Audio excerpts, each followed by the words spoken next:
एक हिस्ट्री था हम लोगों के स्कूल में। आज तो बहुत कम भीड़ है, यहाँ 2-2 हजार लोग रहते थे। आप जब YouTube का वीडियो खोलोगे ना, YouTube जब खोलिएगा आप लोग, दानी पब्लिक स्कूल टाइप कीजिएगा और एक एक वीडियो पार कीजिएगा, तो उसमें आप लोग जो क्राउड देखिएगा आप लोग भी दंग रह जाइएगा कि इतनी भीड़ कैसे होती थी। लेकिन वाकई में भीड़ होती थी। तो चलिए, समय चक्र है, बदलता है, कभी धूप है तो कभी छांव है, कभी दिन है तो रात है, उससे कोई फर्क नहीं पड़ता है। काम करना ज्यादा इंपॉर्टेंट है। तो हम लोग सपना भी देखते थे और ज्यादा भीड़ होती थी तो ज्यादा एनर्जी आती थी हम लोगों में, और हम लोग बहुत अच्छे ढंग से एनुअल फंक्शन को सेलिब्रेट करते थे। तो वो दिन भी क्या था और आज का क्या दिन है। लेकिन चलिए, दिन है तो रात है तो दिन है, और समय चक्र एक जैसा नहीं रहता है। हर चीज को स्वीकार आदमी को करना चाहिए। लेकिन आज जो है 2025, ये सबसे कम भीड़ है, बहुत बहुत कम लोग हैं। कोई खैर, इससे कोई फर्क नहीं पड़ता है, काम करना है, अच्छे से काम करेंगे और आगे करते रहेंगे और विनर भी होंगे। आज चंदन सर की याद आ रही है। चंदन सर से आप लोग रूबरू होंगे। वो हम लोगों के स्कूल में करीब 4 साल थे, बहुत डिवोटी थे, बहुत अपने काम में रहते थे कि सर जिस काम को हमको करना है उस काम को हमको करना ही है। वो काम को पेंडिंग नहीं करते थे। जैसे जिस काम को भी करना है, ठान लिया कि आज इतना काम करना है। तो चंदन सर को बहुत लोग याद भी कर रहे होंगे, जो पुराने पेरेंट्स हैं वो जानते होंगे चंदन सर को। उनकी एक काबिलियत थी।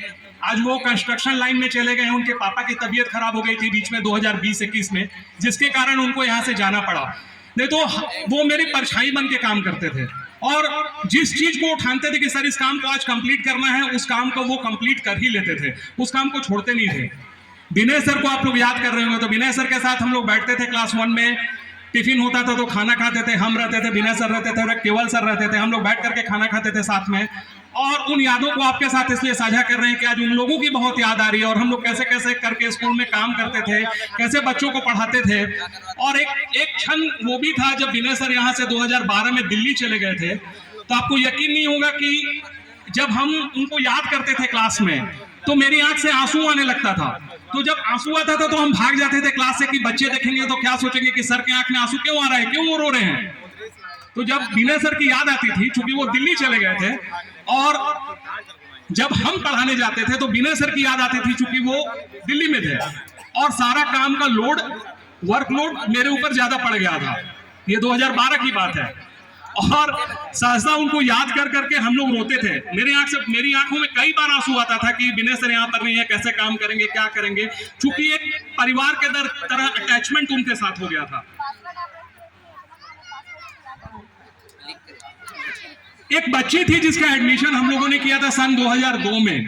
तो चूंकि उस समय हम लोगों को मालूम नहीं था कि कैसे हम लोग बच्चों को संभालेंगे और कैसे उनको मतलब टैकल करेंगे। कि चूंकि बच्चे 3 साल के थे, बहुत रोते थे, 2.5 साल के बच्चे थे, 2 साल के बच्चे थे, कुछ 4 साल के बच्चे थे। तो आप बिलीव नहीं करोगे, उस बच्ची को हम आज भी याद करते हैं, क्योंकि उतना रोने वाला बच्चा हम आज तक नहीं देखे।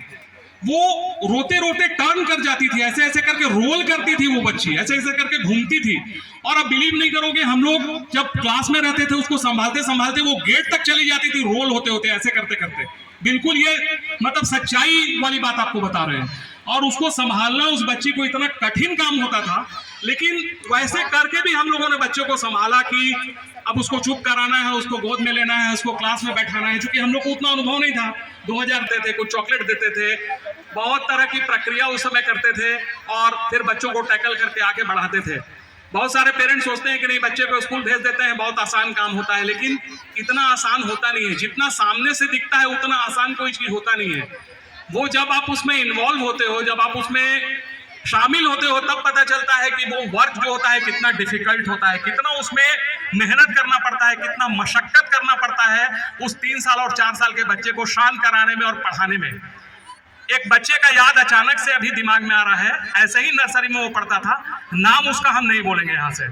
वो बच्चा पेंसिल ऐसे करके पकड़ता था, ऐसे पेन पकड़ता था, और पेंसिल ऐसे रहता था, ऐसे पकड़ता था पेंसिल। और उस बच्चे को हम लोग कितनों बताते थे कि पेंसिल ऐसे करके पकड़ना है, वो नहीं पकड़ता था। और इस बात को उसके पेरेंट्स नहीं समझना चाहते थे। वो समझते थे कि स्कूल में ऐसे ही होता है, बच्चा ऐसे पेंसिल पकड़ता था। उनके पेरेंट्स को भी बताते थे, वो नहीं मानते थे इस बात को। और पता नहीं वो बहुत हाई टोन में बात करते थे। तो फिर बाद में उनको बताया कि नहीं ऐसा नहीं होता है, हम लोग सिखाने का प्रयास कर रहे हैं।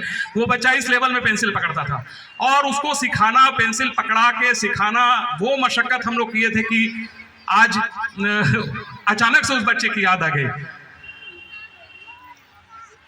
तो यही सब यादें हैं कुछ स्कूल की।